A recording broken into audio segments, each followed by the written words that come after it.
Your new show, Horace and Pete. Yeah. And what's stunning is I've been watching this show. The people you got to be in the program, the actors are of the highest caliber. You've That's really right. got these fantastic people. Steve Buscemi Yeah. and Edie Falco and I play siblings. And then Alan Alda plays our uncle. Yeah. And Jessica Lange plays our dead father's girlfriend. Right. Right. I mean, they, you know, she was his girlfriend before he died. Yes. When he died, she broke up with him. Yeah. The show isn't that dark. No, she's not dating him. But, Adie Bryant, yeah, they're all great. Terrific great actors and some great cameos from people that I didn't expect to see. And one of the things that amazed me is that you got Alan Alda, who for my money, not only, I will say this, one of the nicest people I've ever met in show business, but also just brilliant. I love him in everything he does, including your show. And then I'm surprised to learn that Alan Alda was not your first choice. No, I wrote it for Joe Pesci. Like, that was in my mind, was Joe Pesci in a TV show playing this guy. There he is. There's the iconic Joe Pesci. I'm not in Louis. So I wrote it, and I had his voice in my mind, and I call my manager. Dave Becky has a special talents which he can get phone numbers of people. He can just get a phone number. You can just say to him, get me this person's phone number. Dalai Lama. He's batting at 100. Yeah. 1,000. Whatever. Yeah. 100's bad. Yeah. Yeah. He's batting He's at really 1,000. shitty if he's batting 100. Worst. 1 out of every 10. Yeah. That's right. Dave Becky for you. Batting 100. Batting 100. He's batting 1,000. And one of them, I said to him, Joe Pesci's phone number. So he said, I'll work on it. And it took a couple of weeks, but then I got it. So I left a message for him. I said, hi, my name's Louis C.K. You don't know me. I'm a comedian. I'm making a TV show. I want to talk to you about it. So nothing. And then 2 weeks later, I get this call, hey, Louis, it's Joe Pesci. I'm like, holy shit. And I was driving, so I pulled over because I was afraid I would get in an accident from excitement to talk to Joe Pesci. Right. And he said, so I don't know who you are. Never heard of you. Really? Yeah, he goes, but a friend of mine put some stuff in front of me when I got your call, and he goes, first of all, I'm not doing your show. But anyway, he says, the first thing I saw was some stand-up. I'll tell you right now, quit that, because you're no good at that. He said that? Yeah, he said, I can tell it's something you're trying out. It's not for you. And but I saw some stuff that you're acting, and it was okay. But I'm not interested in being your show. I just thought I'd give a courtesy call. I said, well, give me a minute to pitch you, to make you want to do it. I said, look, just let me send you the scripts. I think you'll like this part. He said, yeah, but I don't want to hurt your feelings if I don't like the scripts. And I said, well, I've been a comedian for 30 years. You can't hurt my feelings. And he goes, you're not so much a comedian as you think you are, pal.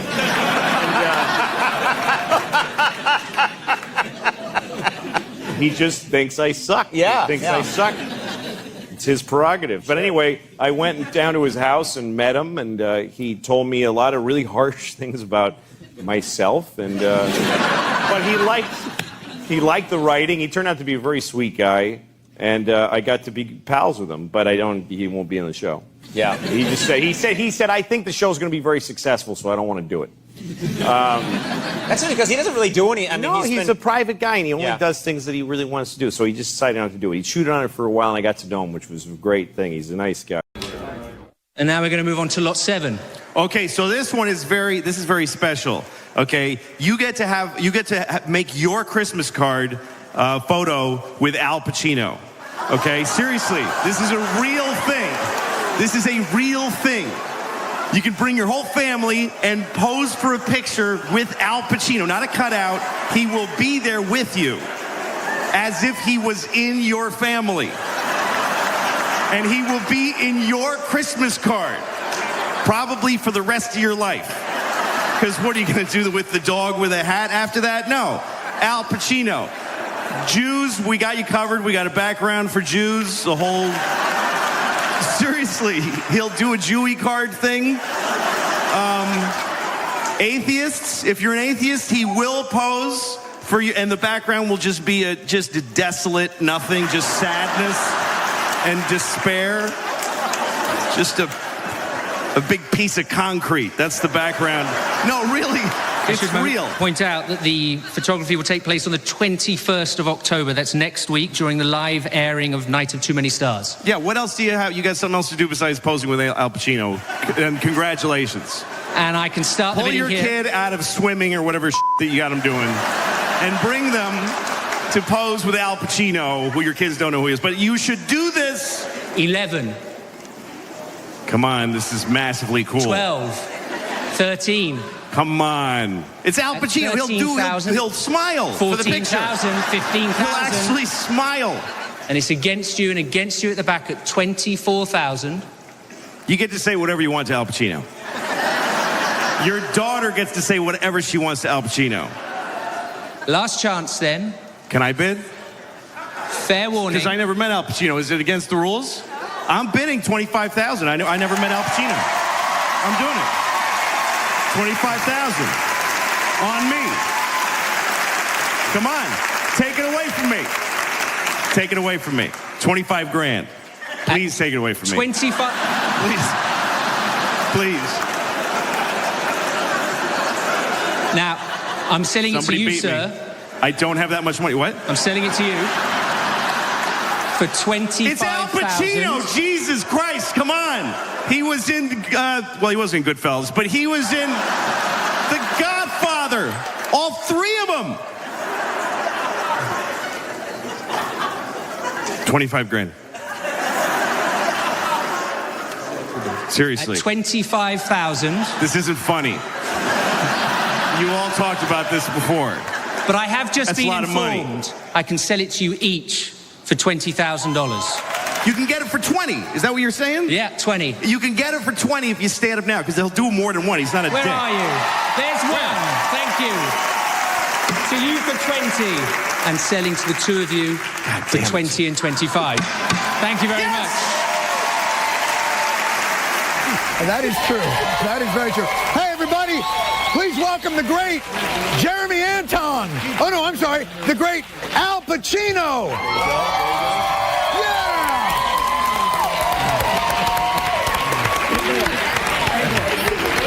And the Guad family, Keith, Kathy, Jake, Phil, and Michaela.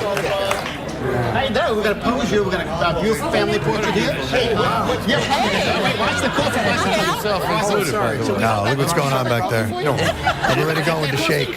Oh, no, you're taking it. Hold that coffee. All right. You can come right in the middle, right here, Al. Al, how you doing? I'm Keith. Keith, That's my wife, Kathleen. Hi, Nice to meet Kathleen. you, Al. Pleasure. Phil. Hi, Phil. Michaela and Jake. Kayla, nice to see you. Nice to see you. Perfect. So you're going to squeeze in, get all nice and close. This is a family photo. This is so cool. What about this? I like it. I like it. Look at you. It's in effect. Okay, here we go. All right, Bob, Dad, relax, move in a little bit. Everybody come in a little tight. Here we go. Big cheese, everybody. Al, this way, Al. This way, Al. He's just noticed this is live and there's a crowd here. Everybody come a little tight. Come on, kids, laugh it up a little bit. There you go. Oh, that's nice. Don't get too close, kids. Okay, we got it. Bye, everybody. We don't know where Uncle Al has been. Beautiful. Oh, just wandered in off 11th Avenue. Al Pacino. Whoa. Okay, sorry. That's a beautiful thing that just happened. You know, it's just it. My kids were. Now they're just cheering. We don't know what the hell's going on. I asked my kids to come with me, but they didn't want to. Your kids won't do it? No, they didn't want to do it. I'll be your kid.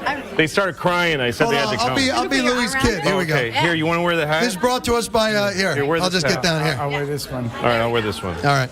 Okay. Aaron, All right. squeeze in and smile, nice to meet you. guys. Nice to meet you. How are you? Little guy. All right, Thanks. All right, here we go. All right, here we go. Look, Wait, These were brought to us by Volkswagen, by the way, one of our generous sponsors. Thanks, Volkswagen. just look really, Very no nice. smiling, no smiling. Look really serious. Very serious. come on, give a big smile. He No said smiles. smile. Come on. No smiles. Mean All look, right. everybody. All right, we got it. Thank you, we go. everybody. Coming up, Katy Perry, Jimmy Kimmel, Seth Meyers. Let's do it. Because I need to come. I need to. Coming is a need. I came the first time when I was 12, and I haven't skipped a day. I come every day, and I've fucked maybe 20 times in my life, so it's just been me doing most of the work. And I really, I jerk off way too much, and it upsets me. I don't know why. Maybe it's because it's so selfish. I don't know what it is, but I know it's bad. I know I'm hurting somebody somewhere. There's something wrong with it. Like, I was thinking the other day that you can figure out how bad a person you are by how soon after September 11th you masturbated, like how long you waited. And for me, it was between the two buildings going down, so I had the feeling that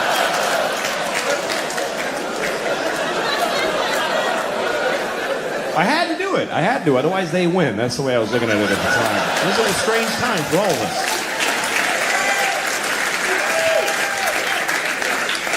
Because 2 reasons I think women should be allowed to kill babies. Number one, I don't think life is that important. It's just not. It is not. People get too excited about life. Oh, life, fuck you. It's not that. It's. Make a list of every shitty thing ever that's in life. Life is okay. I like life. I like it. I don't need it. I'd be fine without it. I like life, though. I do. You know how much I like life? I have never killed myself. That's how much I like it. That's exactly how much I like it, with a razor-thin margin. I like it precisely enough to not kill myself. It's an option, though. It's totally an option. I mean, I'm 49. I have 2 kids. I've flipped through the brochure a few times. I've thought of killing myself just to win an argument. You're not supposed to talk about suicide, even to your shrink of suicide, and you're like, no, because if I say yes, you'll press a button and folks will run in and hold me, hold him down. But you should be able to talk about it. It's the whole, it's what the whole world is just made of people who didn't kill themselves today. That's who's here. Is all of us that went, okay, I'll fucking keep doing it. It's because it's an interesting thing about life. Life can get very difficult, very sad, very upsetting, but you don't have to do it. You really don't have to do it. You don't have to do anything. You never have to do anything because you can kill yourself. If they send you a letter from motor vehicles, you have to come in and, no, I don't. I'll kill myself. You can do that. You can do that once. But you can do it.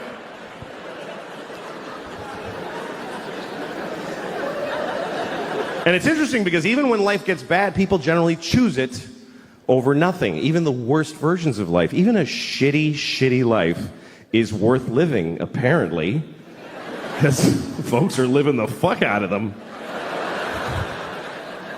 You ever seen somebody, you're like, he should kill himself. Why? You ever been driving and you look at the next car and you're like, oh shit, I wish I hadn't looked in that car. That was difficult to glance at, let alone being it. Just a guy in a tan car. Nobody chooses tan. Nobody picks tan for their car. They give you tan. Is that mine? Yeah, it's yours, fucking loser. Made it tan. They shouldn't even make tan cars. It's mean to make them. You look over, you see a guy in a tan car with just dents all over it and a garbage bag for a window.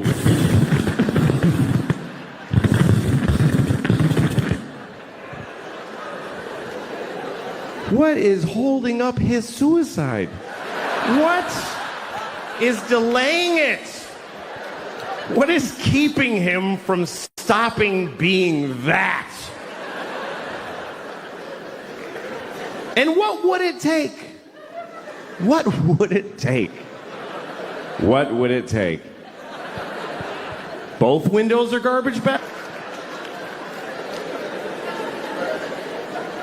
Seriously, do you know how much misery is involved in a garbage bag for a window? Do you know how many separate moments of shit misery?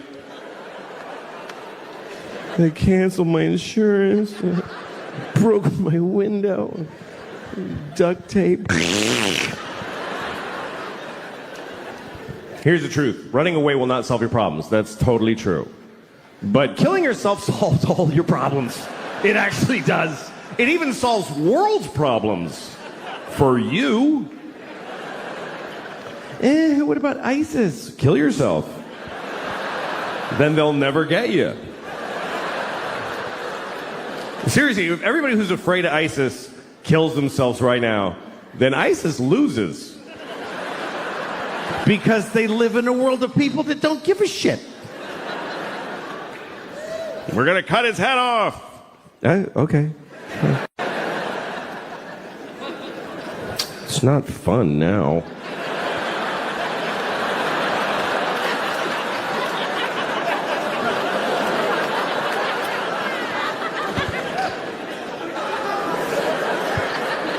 I think the worst thing about being beheaded is that you look really dumb right after. That's the worst part. They go like that, you're like, just that's fucking dopey. I don't think they like beheading bald people because they can't do this thing. That's the best part. They gotta go like this. It's not as cool. So just shave the top of your head and you won't have to worry about it.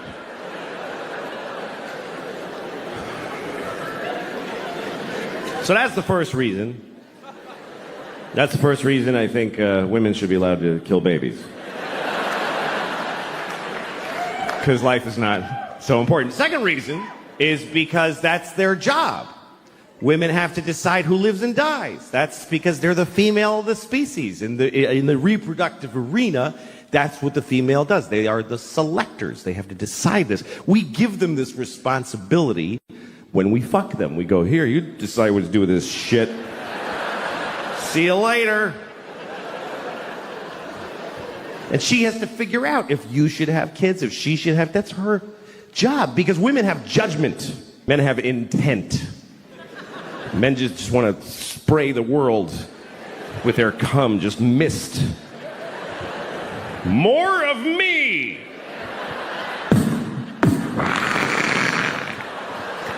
More of me!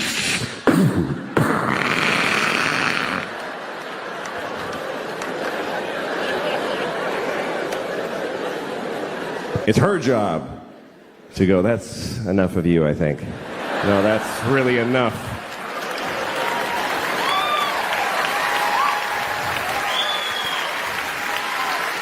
I don't think that face needs to repeat.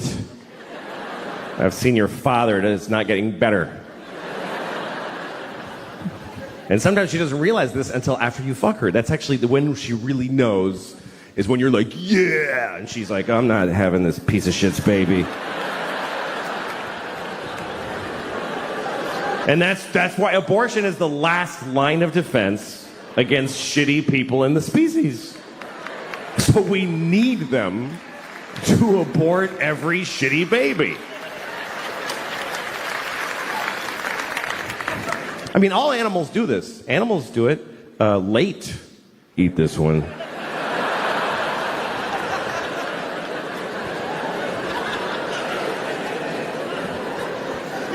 But when is it okay? When should they be allowed? When it's in their pussy, that whole time. It's in her pussy. If there's a dude in your pussy, you get to kill him. I think that's pretty fundamental. You're allowed to kill people if they're in your house.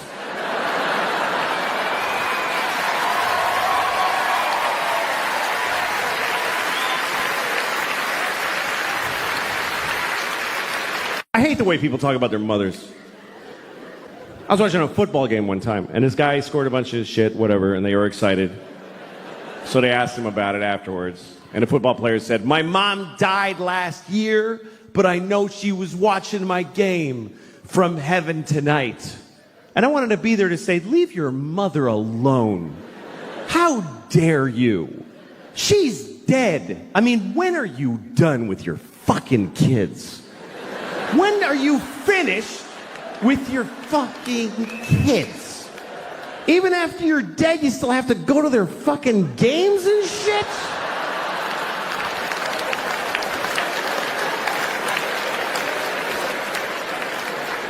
Leave your mother alone. She did her job. She raised you and it killed her. I mean, let her enjoy heaven. Don't you want your mother to enjoy heaven? Isn't that what you want your mom to be, just in heaven? Whee! This poor woman, the angels are like, we're having an angel party. You want to come with us? I can't. I got to watch my son's games. He'll be very upset.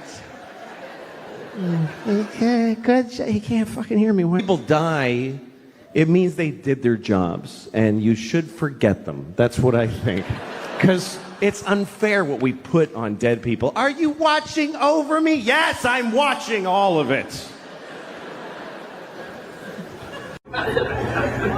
Anyway, I was watching the election bullshit, and I don't think either of these guys should be president because they're both rich. And I have a problem with that because rich people don't know what it's like to be anything but rich. They have no idea. But see, poor people know what it's like to be rich. They know exactly what it's like because they got it all worked out in their heads what it's going to be like when they're rich. Every detail. I'm going to live in a chocolate house and I'm going to wipe my ass with live rabbits and the whole fucking thing. But rich people don't fantasize about being poor. Why would they? Oh, I'm going to have to wait in line and take the bus. The bus is when you're really, that's when you know you're poor again. That's the fucking word. Fuck. I'm on the bus again. At least you can get off the bus. The subway, sometimes you get trapped down there, man. I never know where the fucking train is going. I have no idea where I'm going to end up when I get on a train. I get on the train, they make announcements, there's a dot on the side, but none of it adds up, really. The guy's like, this is a C train, but we're not making any C stops. If you want to go to 40, look, get the fuck off the train, first of all. We're not going wherever you're going. Get off.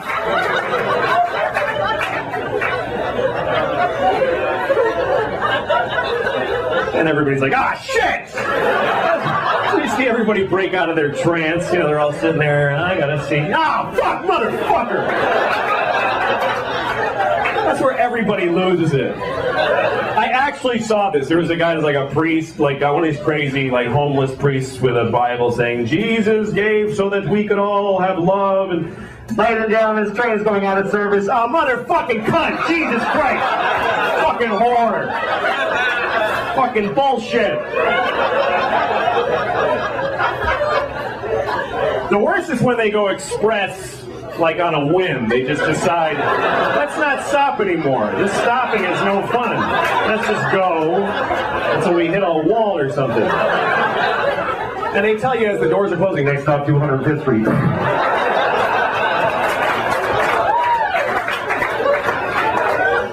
And you gotta try to act like not one of the people that shouldn't be on the train, you know.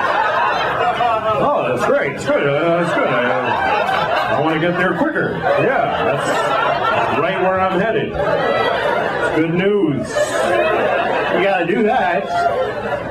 You can't go, oh my God! I don't belong on this train! Help me! I'm afraid of that area!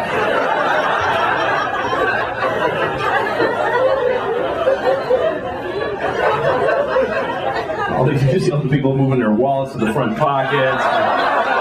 Just going, what the fuck else? Fucking things. All right, I'm ready.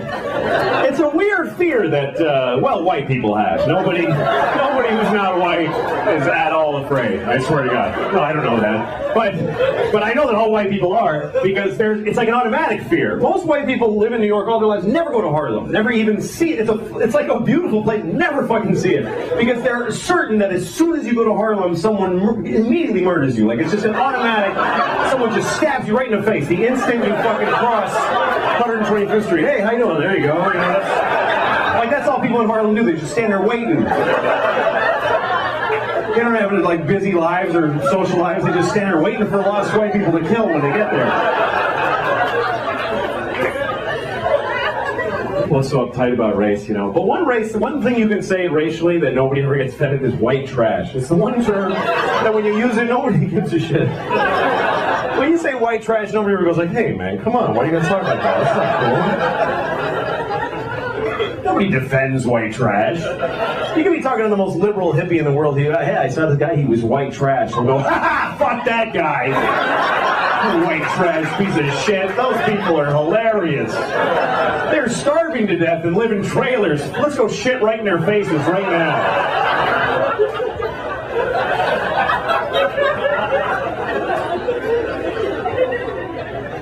I was in upstate New York recently, and people in upstate New York, pretty much all their lives are just shit there. I don't know if you've been up there, but you ever just drive through a whole town and they go, man, everybody's life sucks here. You can tell because if you drive through a town where people's lives are okay, they're walking around, they're doing stuff. You're going through these towns upstate New York, people are just standing in front of their houses like...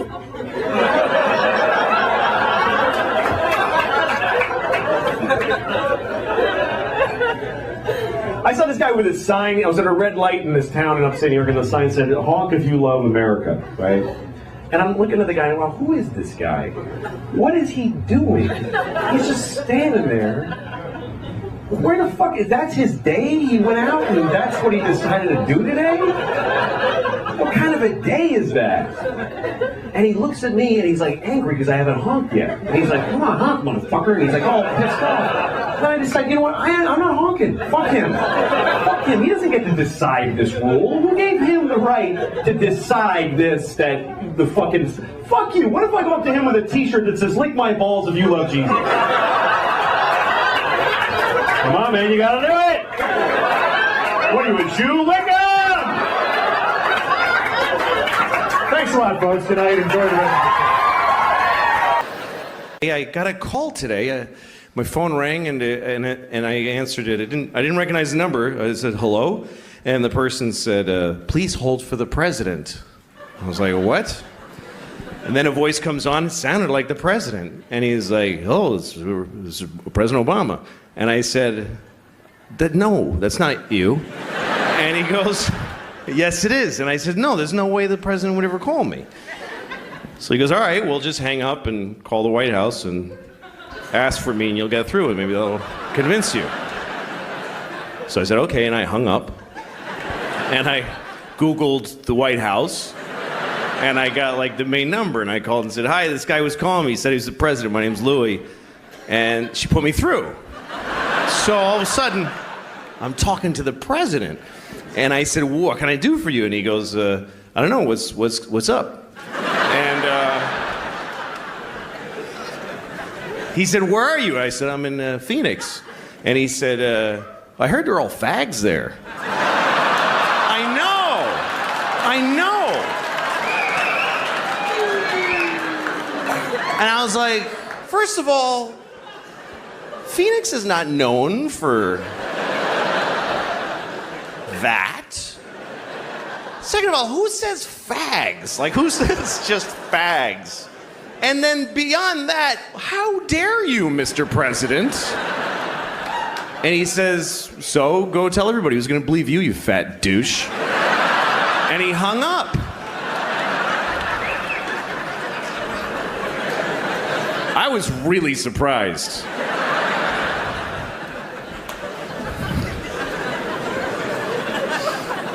That's what I would do. If I was the president, I would just bother people. I would fly around the country, go to like Wisconsin, go to some guy's house at 3 in the morning, and just drink out of the milk carton. So tell everybody, just piss on the floor. Who's gonna believe you? Yeah, go tell everybody the president pissed on your floor at 3 in the morning. Go ahead. To me, that would be the whole point of being president. Is getting to do that. I hate New York, I really do. I used to love New York, but I hate it now. I'd rather be in Auschwitz than New York City, honestly. I would. I mean Auschwitz now. I mean today Auschwitz. Not back when it was open. I mean now. It's nice now. There's a gift shop.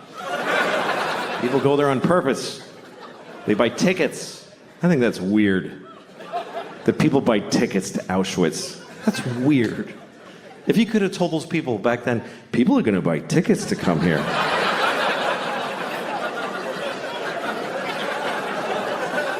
Yeah, wrap your head around that. Jew. That's, all right, I'm sorry. I'm sorry, never again, I promise. That's what we say about the Holocaust, never again. Because they killed 6 million Jews. If they only killed like 10,000, would it be like, okay, 2 more times? And then taper off, because it's a little much. I'll tell you, I went to Auschwitz. This is a true story. I actually did go to Auschwitz because I was doing shows in Poland. Because I had to go to Poland to do shows. So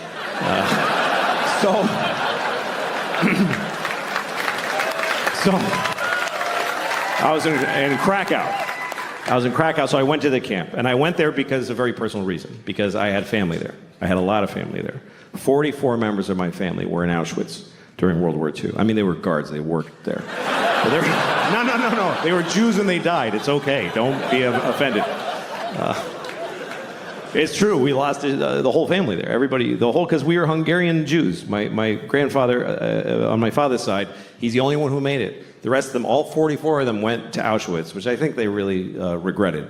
But that's what happened, because the Hungarians sent all their Jews to. They weren't even occupied Hungary. They're just like, yeah, take our Jews. And they sent my whole family there, and they all died in Auschwitz, except for him. My grandfather's the only one who made it, because he got the fuck out of there before it started.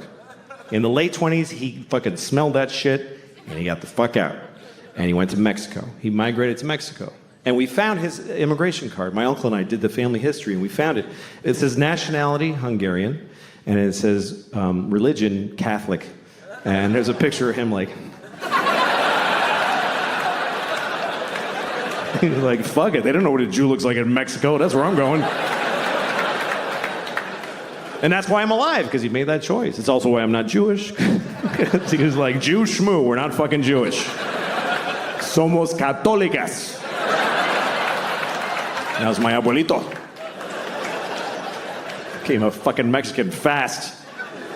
That's what happened. That's how he made it. He's a fascinating guy, my grandfather. His name was Geza. That was his name.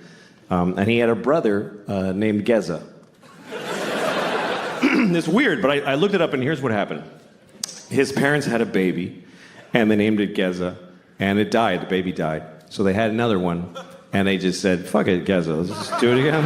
Because that's what it was like. The babies died. It was no big deal back then. It was just like, yeah, that was a shitty baby. Let's do another one. Why'd your baby die? Because it sucked. Why does any baby die?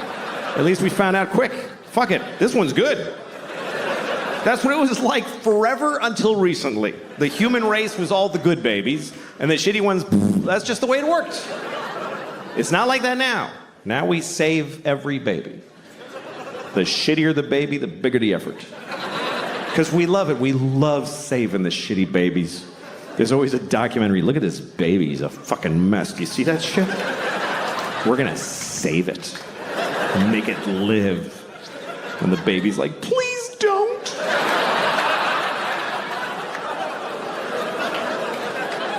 But we don't like when babies die. We get more upset when a baby dies. Who knows this baby? Did you hear about Jeff? No, he was here for 1 day. Nobody met him. And then if you die when you're old, nobody gives a shit. They're like, he was here long enough. Fuck him. You ever tell somebody, like, your grandmother died? My grandmother died. You're like, I'm so sorry. How old was she? She was 98. Oh. So why'd you even tell me? Here's a joke. Why did the chicken cross the road? Because there was a black guy walking behind him. And he was nervous. He was new to the city, this chicken. And he was like, I feel like he's following me, but I'm not sure. So then he thought, maybe if I cross the road, then if he crossed the road, he's definitely following me. So he crossed the road, and the black guy went home. He's living his life. And the chicken was like, I'm such a racist. And he felt bad. About a month later, a black guy ate the chicken. A different black guy. I'm just telling you what happened. By the way, don't be upset, because this is not a racist joke. This joke is not racist. The chicken was racist. The chicken was definitely racist. But that's chickens. Chickens are very closed down and suspicious and prejudiced. You kind of can't blame them considering that their species murder rate is 100%. That's why chickens are like... There's always excuses for racism, you know? Like, I met this guy from the South, and he was really racist, and I asked his friend, why is he like that? And his friend goes, oh, well, he was born on a farm. What kind of farm was that, you know? Maybe the animals were racist, you know? Just walking around, the animals are like, Jews! Jews! Black! Black! Jews!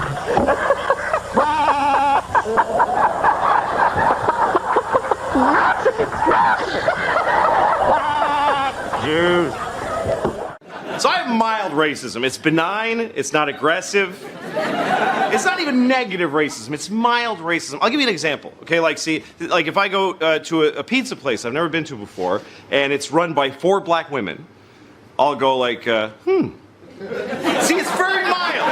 It's extremely mild racism.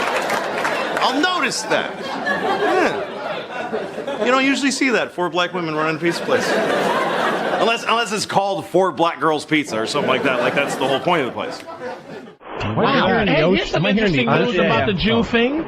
Hey, I do know where the term kike came from, by the way. Ah, derogatory term for Jewish people? Where'd that come from? I do know where that came from. Where? It is when people used to come over on the, in the ships on Ellis Island, a lot of people couldn't write English, so they used to make their mark, and the Jew's mark was a circle.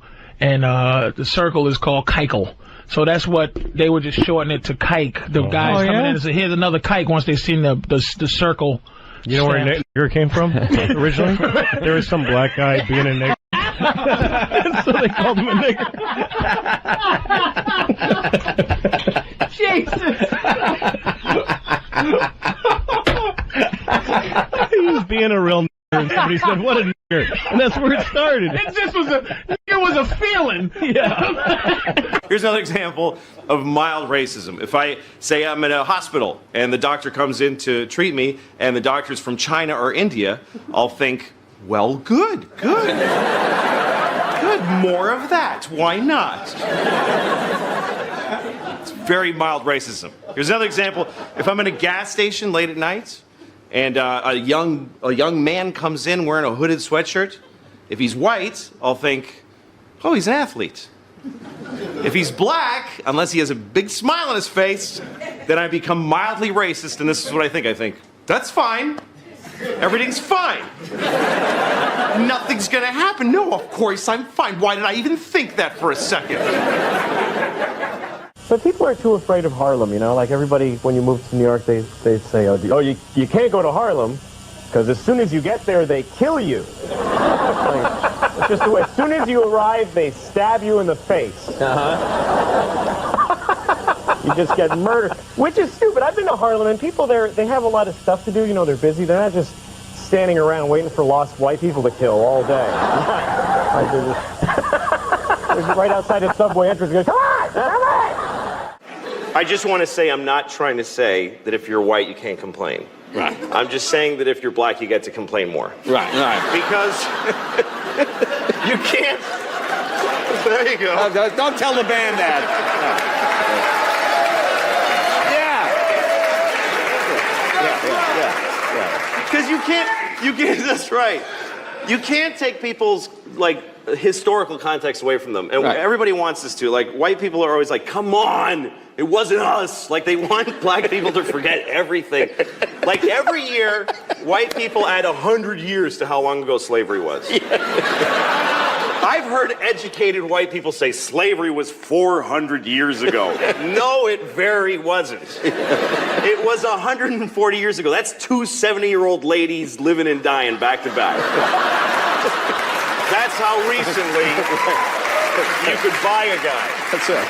And it's not like slavery ended and then everything has been amazing. Like it just... Oh, glad that's over. Oh, yeah, it just ended like a clean where you don't have to wipe. Just boom. And then it's just been parades and presents ever since.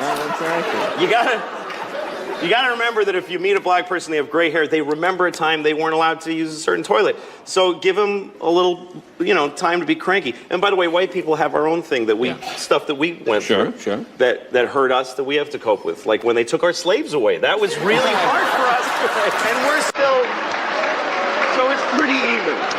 so it's even. Yeah. Seriously, because I did a show where they don't applaud when you go on stage. It's called Mo Betta Mondays. That's the name of the show at the Improv, Mo Betta Mondays. It's an all-black audience.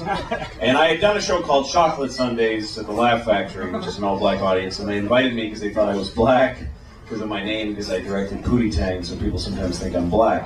And so they invited me to the show. So I get there, and they go, "Oh, hi." And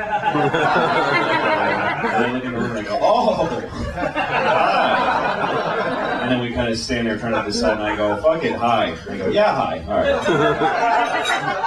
So I went on, and this is Chocolate Sundays at the Laugh Factory, and it was fucking great. I had a great time because nobody else is trying. They're all up there just acting cool, and I went up there and I tried, and everybody appreciated it.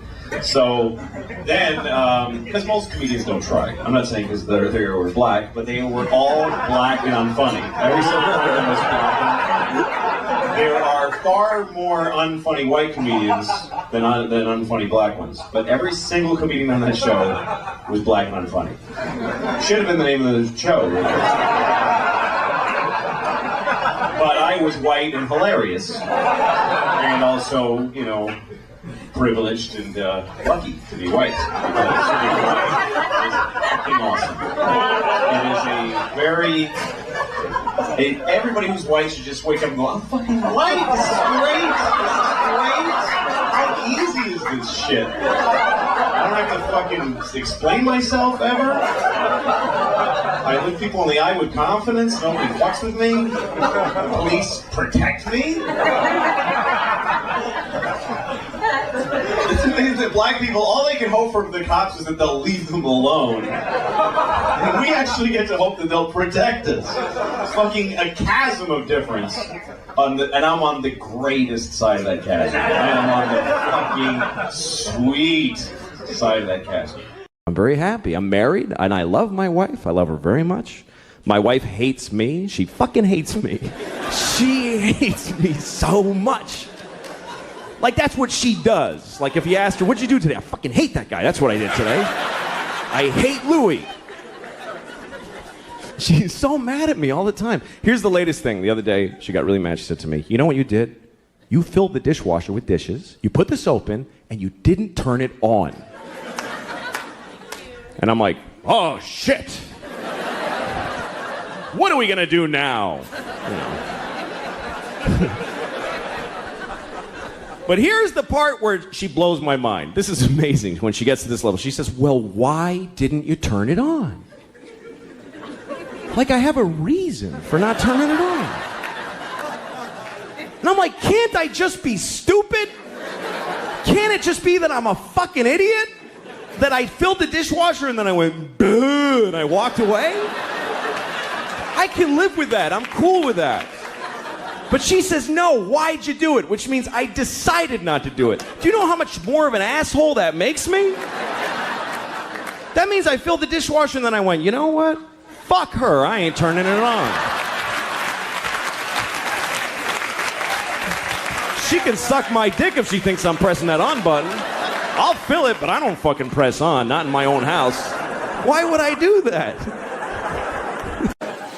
And I know it's upsetting, because look, here's the thing, the Boy Scouts is a wonderful thing for kids. They go to the woods, they work together, they learn skills, they get in touch with nature. What could it be better for a boy than that? But some of those guys want to fuck the kids. I don't think they do it a lot. It's not like there's just a shitload of kids being fucked in the Boy Scouts.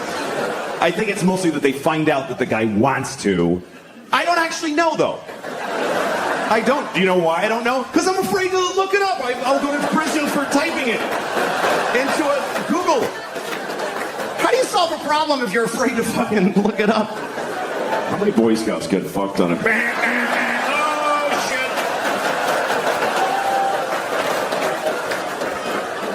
shit. Every time I move, I gotta tell my neighbors that I looked that up.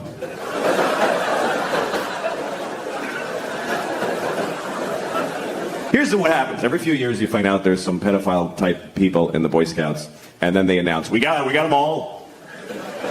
We're good. And then a year later, well, there's a bunch more. What's going on here? At some point, you got to wake up to the basic fact that maybe the people who are best suited to give your kids these wonderful experiences are folks that want to fuck them. Maybe that's why they're good at it. Maybe that's, if you want that, that's where you go. Maybe that's just the way that goes. Who else would want to take a bunch of kids to the fucking woods? Who wants to take your shit kid to the fucking woods? You don't want to take them. Who else would want to do that except people that are barely containing that they want to fuck every kid in the face? That's why they're good at it. That's what makes them good at it. I'm not saying that all Scoutmasters are pedophiles. I might be saying that the best ones are. I might be saying that. That sounds right. So I don't know. You have to lose the whole thing. Just tell your kids someone's going to want to fuck you. Just be careful. Have a good time. Take the contribution from where it comes. Michael Jackson, wonderful music. Blessed us with wonderful music. Did some other things too. What's worse? A pedophile who makes beautiful music or one that doesn't? This is the choices. No pedophiles is not on the menu.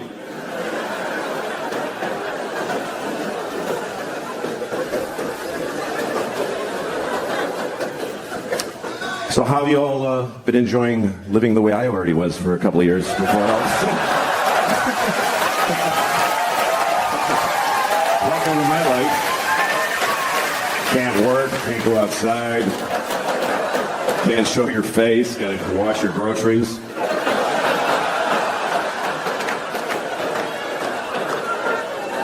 Because I got cum on the groceries. That's why in my mind, that's what it means. Maybe that's what you're thinking of it. My daughter was having a dance thing at her school. They had this big dance.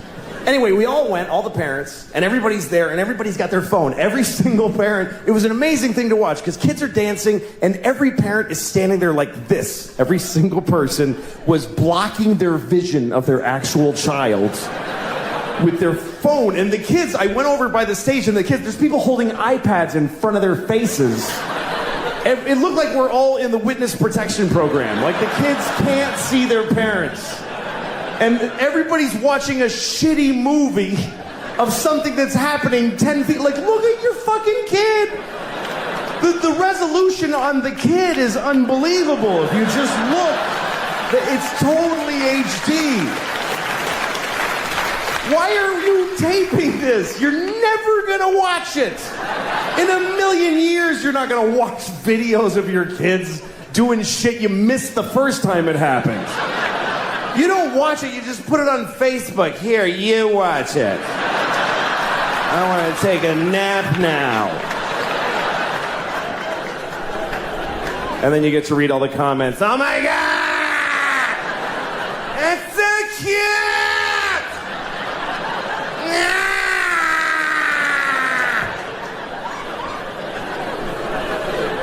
And guess what? They're not watching it either.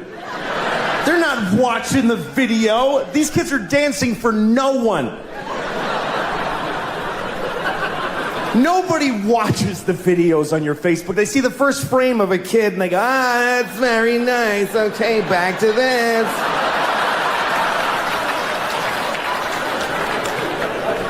Nobody's watching your kids' videos on Facebook, I promise you. I'll prove it to you. Next time you tape your kids dance, take 1 second of it, and then add 20 minutes of just your own asshole. Just go in the bathroom and just record your own anus opening and closing for 20 minutes. Tack it on to your kid dancing for a second and put that on Facebook. Everybody will write the same thing. That's adorable.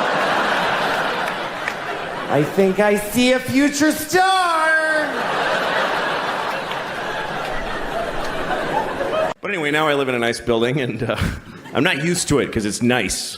There's like a pretty courtyard with flowers and a fountain with little marble boys pissing. I don't know. What is it with fountains? Like, all fountain sculptors are pedophiles, basically. You can't get a fountain made without... Can you make me a fountain? Yes, I'll get started right away. Oh, yes! Yes! It's finished! And it's just little boys pissing on the face of a Greek god that looks like him a lot. It's piss on me forever!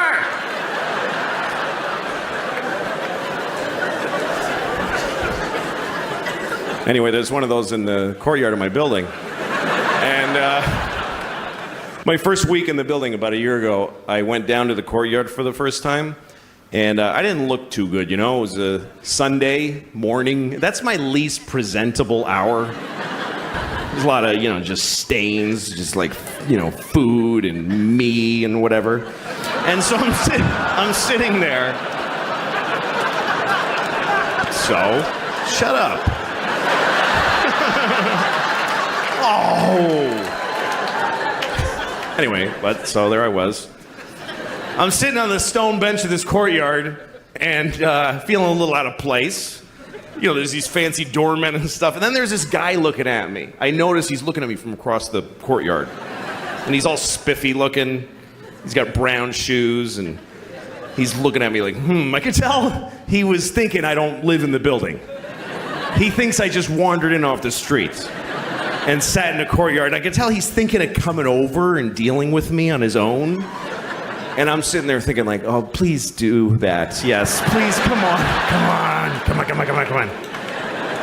And I'm trying to look even more gross. And I'm like pulling up my shirt. And then I see him go, oh, no, that's not going to do at all. And he comes over to me.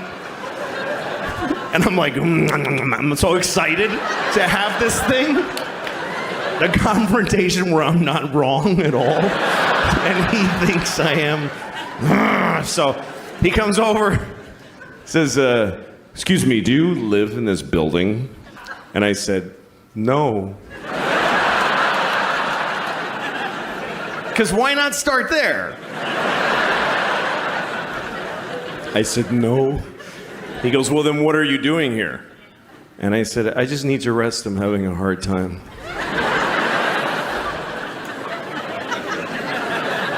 He says, this is private property.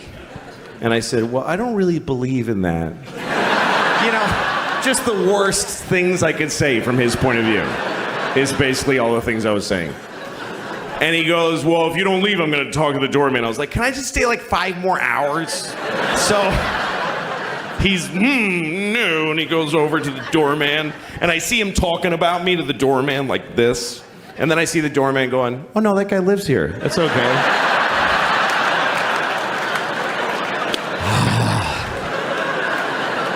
And the look on his face, it was just so, it was this beautiful cocktail of anger and confusion.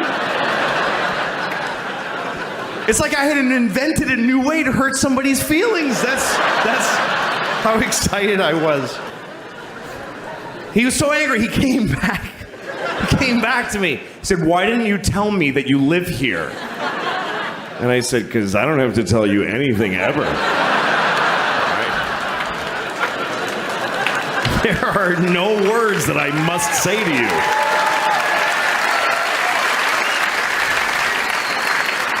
Also, I didn't want to ruin your thing. That's your favorite thing you were doing. You love that! Making people not be places.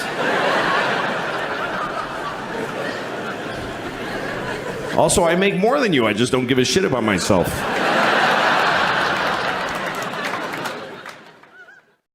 Because the food, man, I eat like high-octane crap.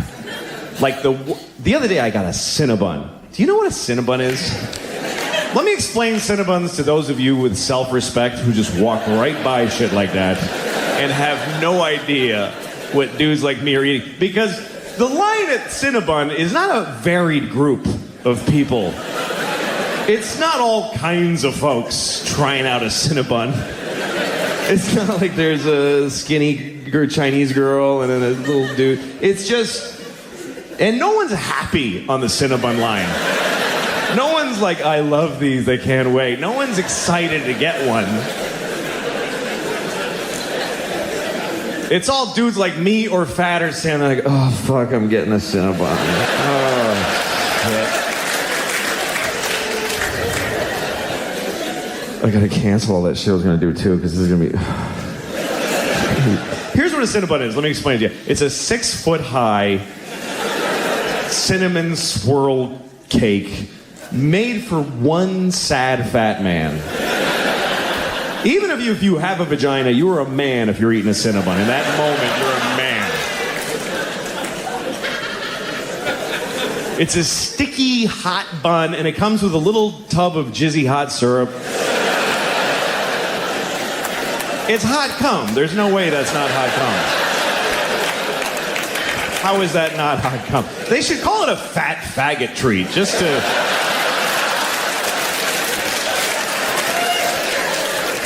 to make us say that when we, because we don't slow us down. We don't give a shit.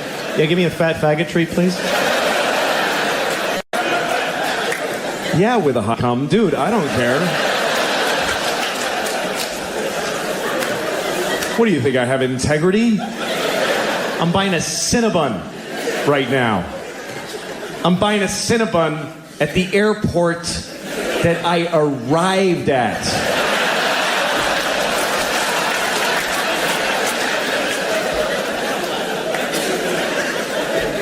You understand why that's extra disgusting, right? Because when you're leaving, if you're at your destination, when you're at the airport, you're leaving, you can go like, oh, I gotta eat. I need food, and because I might be trapped in the sky forever, and I should eat right now. But this is, I've landed. The trip is over. I'm 20 minutes from my house where I got bananas and apples and shit. And I'm sitting on my luggage just fucking eating a Cinnabon with a fork and knife, just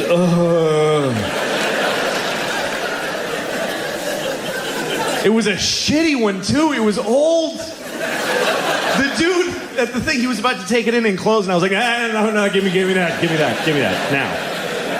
And he didn't want to sell it to me. He's like, this is very old. Please don't buy it. Don't buy it. It's too old. I was like, dude, I'm eating that. That's what's going to happen next. You decide if we're going to be in the paper tomorrow, but that shit's going in my face.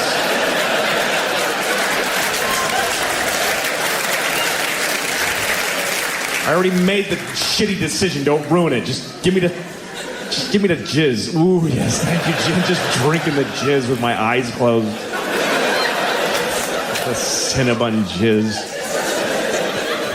Big fat faggot that I am. I'm a fat faggot. Where you are, I'm 40 now, and that's, I'm 40. I'm half dead, basically. 40's a weird age. You get to this point where, like, you're not old enough for anybody to give a shit that you're old. Nobody's like, I helped a 40-year-old guy today, and it felt really good to do something for him. Nobody spends their holidays delivering hot meals to 40-year-olds. And you're not young enough for anybody to ever be proud of you or impressed. They're just like, yeah, do your job, asshole. Nobody cares. And the world looks at you like when you're 40, if you go to the doctor, guess what? They don't try to fix anything anymore. They stop trying to fix shit. When you get to be 40, they just go, yeah, it starts to happen. They don't care. I went to the doctor because my ankle hurt, right? Now, if you're 20 and you have a bad shoulder, the doctor will reconstruct your shoulder through miracles of modern science. He'll take your ear and make a shoulder out of it. It's weird. But when you're 40, they just give you no options. They don't care. I went, because my ankle, I was limping for like a month out of nowhere. And the doctor, he brings me and he shows me an x-ray of my ankle. He's like, yeah, your ankle's just worn out. What do you mean, I injured my ankle? He's like, no, it's just shitty now. See that dark area? Ugh, it's all hardened. Yeah, they get like that. And they're not good anymore. So just goodbye? Nothing? Is there nothing? Nothing? There's no, it's like an incurable shitty ankle. That's it. And he goes, well, there's things you can do. You can stretch. For a half hour a day, you should stretch your ankle. I was like, how long will that take to fix it? He's like, no, you just do that now. That's just a new thing you do until you and your shitty ankle both die. And he goes, well, you could take a leave. Just take a leave. You could buy it, just take it. And you can take whatever amount. It doesn't matter. Like, don't pay attention to the dosage. Like, really? He's like, yeah, you could take 10 a day. You'd be fine. He said take 10 a leave a day. I said, I heard, doesn't that stuff like hurt your intestines? He goes, oh yeah, it'll do some intestinal damage after a while. But you just got to weigh that against how much you like your ankle not hurting. And at one point I was like, what if I was like an athlete or something? He goes, you're not an athlete. So no to whatever else you were about to say.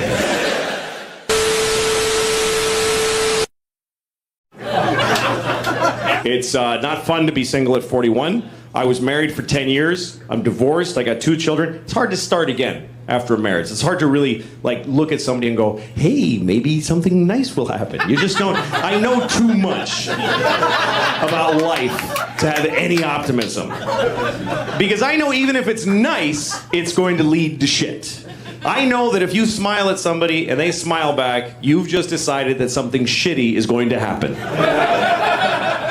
You might have a nice couple of dates, but then she'll stop calling you back, and that'll feel shitty. Or you'll date for a long time, and then she'll have sex with one of your friends, or you will with one of hers, and that'll be shitty. Or you'll get married, and it won't work out, and you'll get divorced and split your friends and money, and that's horrible. Or you'll meet the perfect person who you love infinitely, and you even argue well, and you grow together, and you have children, and then you get old together, and then she's gonna die. That's the best case scenario, is that you're gonna lose your best friend and then just walk home from D'Agostino's with heavy bags every day and wait for your turn to be nothing also. It's true, everything that makes you happy is going to end at some point, and nothing good ends well. It's like if you buy a puppy, you're bringing it home to your family saying, hey, look everyone, we're all gonna cry soon. Look at what I brought home. I brought home us crying in a few years. Here we go. Countdown to sorrow with a puppy. I remember I had a dog when I was a kid, and we had to put him to sleep because he had a tumor on his snout. And I remember I was home when the vet called and said, yeah, that's a malignant tumor that he's got to go. And I was like, well, can we fix it? And he goes, I'd have to just remove his whole snout. And then he'll just have this weird, round, furry head that doesn't look like a dog. And he can only eat with a straw, but you can't teach a dog to suck through a straw. So he'll just die of being stupid and having a round head. So I think you should just kill him. That's what I recommend. And I was like, okay, well, should we make an appointment for a few weeks from? And I swear to God, the guy goes, no, just bring him over. I'm not doing anything. I'll kill him right now. Like, just bring him over now. Why wait? I'm not busy. So I bring the dog to the vet, and I remember I'm holding the dog, and he sticks him full of a crazy amount of morphine, or the right amount if you're trying to kill a dog with it. And my dog dies. And then I left him there, because, I mean, it was arranged. I didn't, like, sneak out and leave my dog. We had no money. So I left and I asked the vet, I made the mistake of asking the vet, what are you going to do with my dog? And he said, he just goes in a mass grave. And I was like, what's that like? And he goes, it's just a big pile of dead dogs. So that night, I remember it was raining, and I had this nightmare that my dog woke up from the morphine and found himself in a pile of dead dogs and crawled out past the dead cat pile. And then he just walked, and it was thunder and lightning, and he was like one of those miraculous dogs that you read about in Reader's Digest, and he's like made his way home. And then he scratched on the door, and we opened the door, and there he is, and we go, there, he's here! Look, he's back!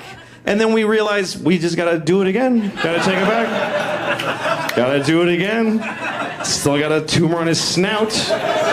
And the dog's like, are you shitting me right now? Can I spend the night? Jesus! So that's why it's hard to start dating, you know? That's why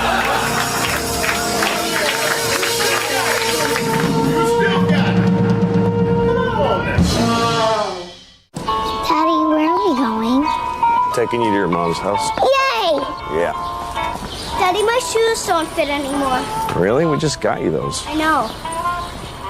Well, I'll get you some this week, or Mom will get you some this weekend. I'm too tired to walk. I know, but it's good for you. Carry me. Hey, look, if I carry you, you won't get stronger. All right, come here. Okay. Come on.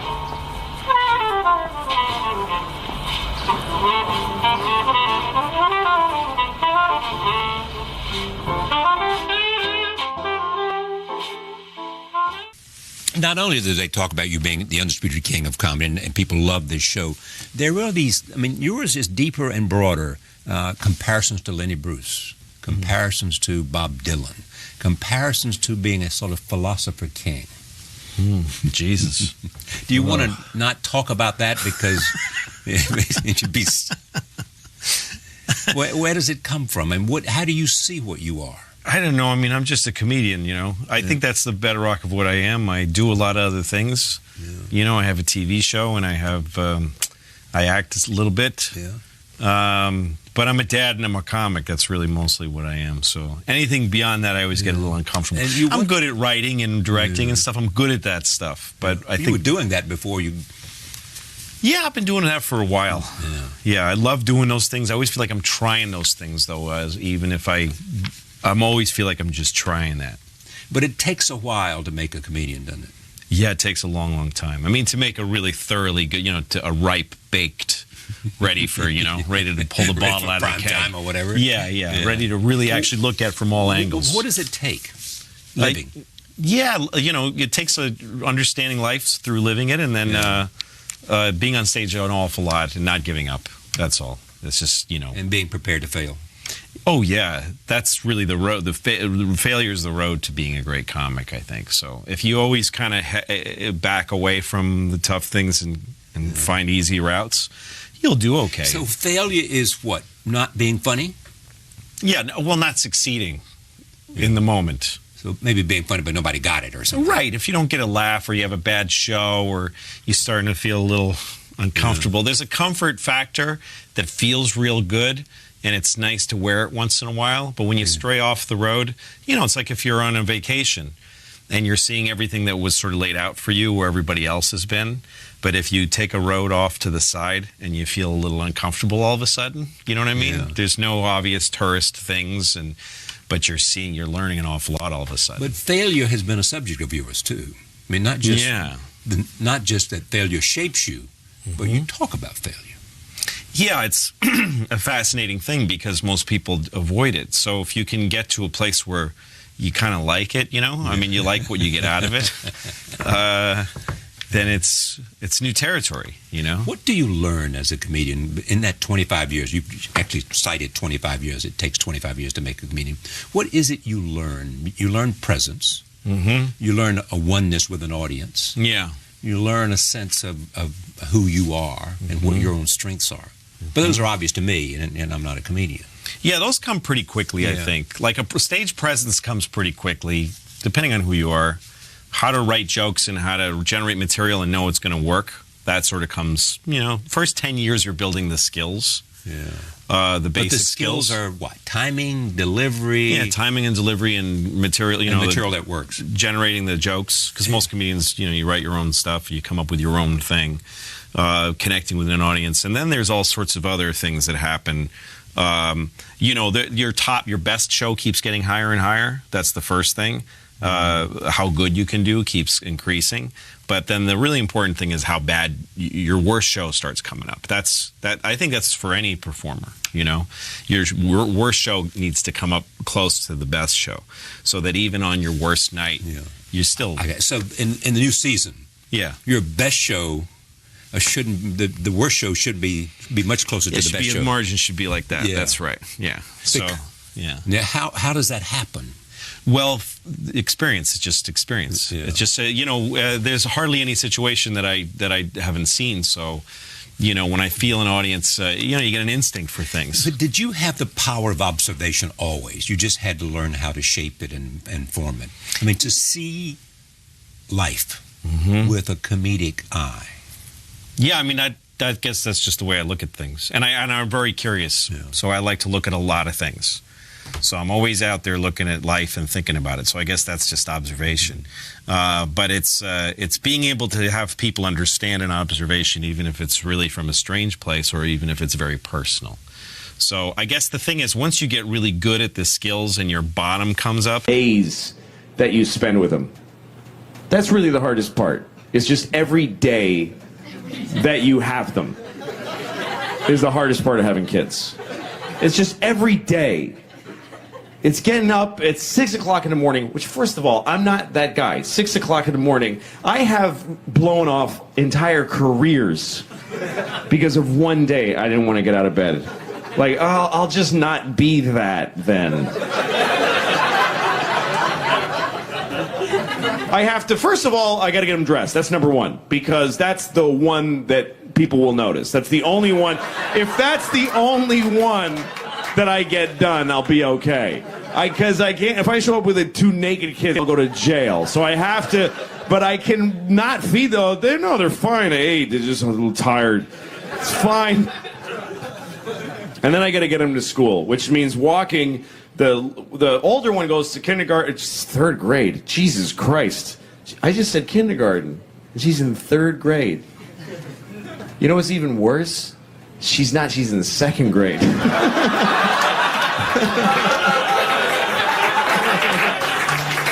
Anyway, so yeah, wolves are like dogs. Thank you for asking. Every day you spend with your kids is torture. And it's because I love them. If I didn't love them, I wouldn't matter. I just play poker with my friends, come home later, oh, they're dead. But I love them.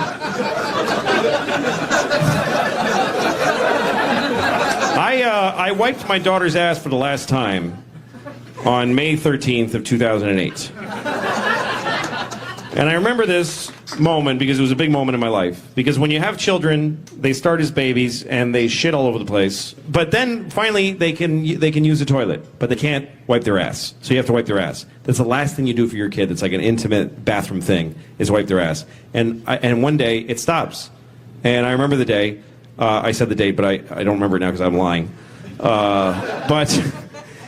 Because I had always wiped her ass all that time, and it's just a thing you do. I didn't even think about it. I said, Daddy, I need a wipe! And then I come in, I'm on the phone, like, yeah, okay. Anyway, so I wiped her ass one day, and she said, thank you very much, Daddy. And I was like, that was a little too eloquent. A thank you for somebody who I just wiped shit out of her asshole. I want to hear like, thank you, Dada. I don't want to hear like, that was very gracious of you, Father.